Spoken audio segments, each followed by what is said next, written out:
இவர் இந்த பாரத தேசத்தின் முதல் சுதேச இயக்கமாம் இந்திய மிஷனரி சங்கத்தின் டெல்லி கிளை சங்கத்தின் மூலமாக உங்களை வாழ்த்துவதிலே மிகுந்த மகிழ்ச்சி அடைகிறேன். 1903ஆம் ஆண்டு பிப்ரவரி மாதம் இதே 12ஆம் நாள் இந்திய மிஷனரி சங்கம் என்கிற இம்மாபெரும் இயக்கம் தோற்றுவிக்கப்பட்டது.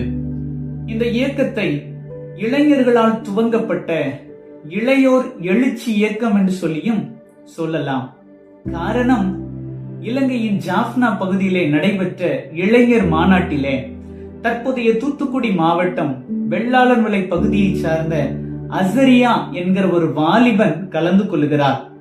அவருடைய உள்ளத்திற்குள் விதைக்கப்பட்ட விதைதான் இந்த 123 ஆண்டு கால இந்திய மிஷனரி சங்க சகாப்தம் என்று சொல்லி நாம் சொல்ல இயலும். இம்மாபெரும் இயக்கத்தை தோற்றுவிக்கிறதற்கு என்ன விதை அசரியாவின் இருதயத்தில் விதைக்கப்பட்டது? அம்மாநாட்டினுடைய தீர்மானம்தான். தீர்மானத்தின் விவரம் என்ன? சிறிய நாடான இலங்கையிலிருந்து மிகப்பெரிய நாடான இந்திய தேசத்திற்கு மிஷனரிகளை அனுப்ப வேண்டும் என்று சொல்லக்கூடிய தீர்மானம்தான். இந்த தீர்மானம் இந்த வாலிபனான அசரியாவின் உள்ளத்திற்குள் ஒரு நெருடலை கொடுக்கிறது.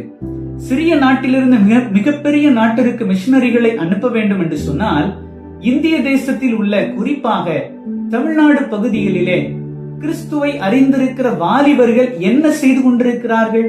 இந்த கேள்விதான் இம்மாபெரும் இயக்கத்தினுடைய விதையாக அமைந்தது.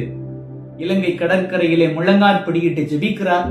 தாயகம் திரும்பிய அவர் வெள்ளாளன்விளை பகுதியிலே தேரிக்காட்டு மணலிலே தன் நண்பர்களோடு கூட இணைந்து ஜெபிக்கிறார். தமிழ் மிஷனரி இயக்கம் என்கிற ஒரு இயக்கத்தை துவங்க வேண்டும் என்று சொல்லி ஜெபிக்கிறார். 3 ஆண்டு கால ஜெபம் ஒரு பெரிய மாற்றத்தை கொடுக்கிறது. 1903ஆம் ஆண்டு பிப்ரவரி மாதம் இதே 12ஆம் நாள் இந்திய மிஷனரி சங்கம் என்கிற மாபெரும் இயக்கம் கர்த்தருடைய கிருபையினால் தோற்றுவிக்கப்பட்டது. தெலுங்கு தேச பகுதிகளிலே தோர்னக்கல் பகுதியை முதல் பணித்தளமாக வைத்து தற்போதைய திருநெல்வேலி மாவட்டம் மருதகுலம் கிராமத்தை சார்ந்த திரு சாமுவேல் பாக்கியநாதன் அவர்கள் முதல் மிஷனரியாக இந்த தோர்னக்கல் பகுதிக்கு அனுப்பப்பட்டு இம்மாபெரும் இயக்கம் தோற்றுவிக்கப்பட்டது. அற்பமான ஆரம்பம். யார் இதை அசட்டை செய்யக்கூடும்? 123 கால சகாப்தம் இம்மாபெரும் வெற்றியை கண்டடைந்திருக்கிறது என்று சொன்னால் அதனுடைய அழைப்பினை சற்று நாம் உற்று நோக்கியே ஆக வேண்டும். அசரியாவின் வாழ்விலே நடந்த 3 காரியங்களை அவருடைய அழைப்பின் உச்சமாக நான் சொல்ல விளைகின்றேன்.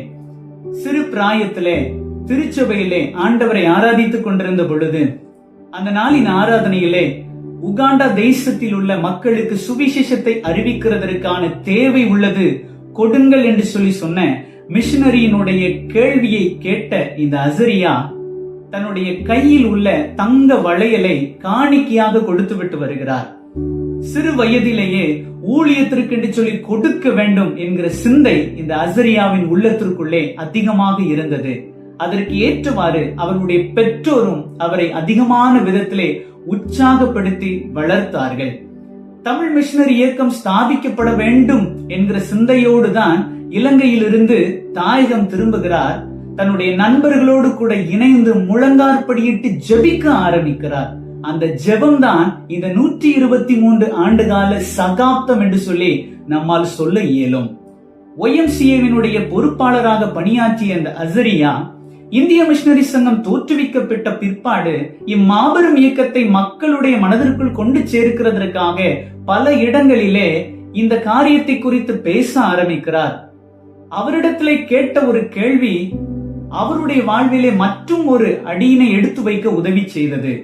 மற்றவர்களை ஊழியத்திற்கு அழைப்பதை காட்டிலும் நீங்கள் ஏன் மிஷனரியாக செல்லக்கூடாது என்று சொல்லி அசரியாவினிடத்திலே கேட்ட கேள்வி, அவர் தன்னுடைய YMCAவினுடைய எல்லா பதவிகளையும் துறந்து அதே தோர்னக்கல் பகுதிக்கு மிஷனரியாக அவர் கடந்து செல்கிறார்.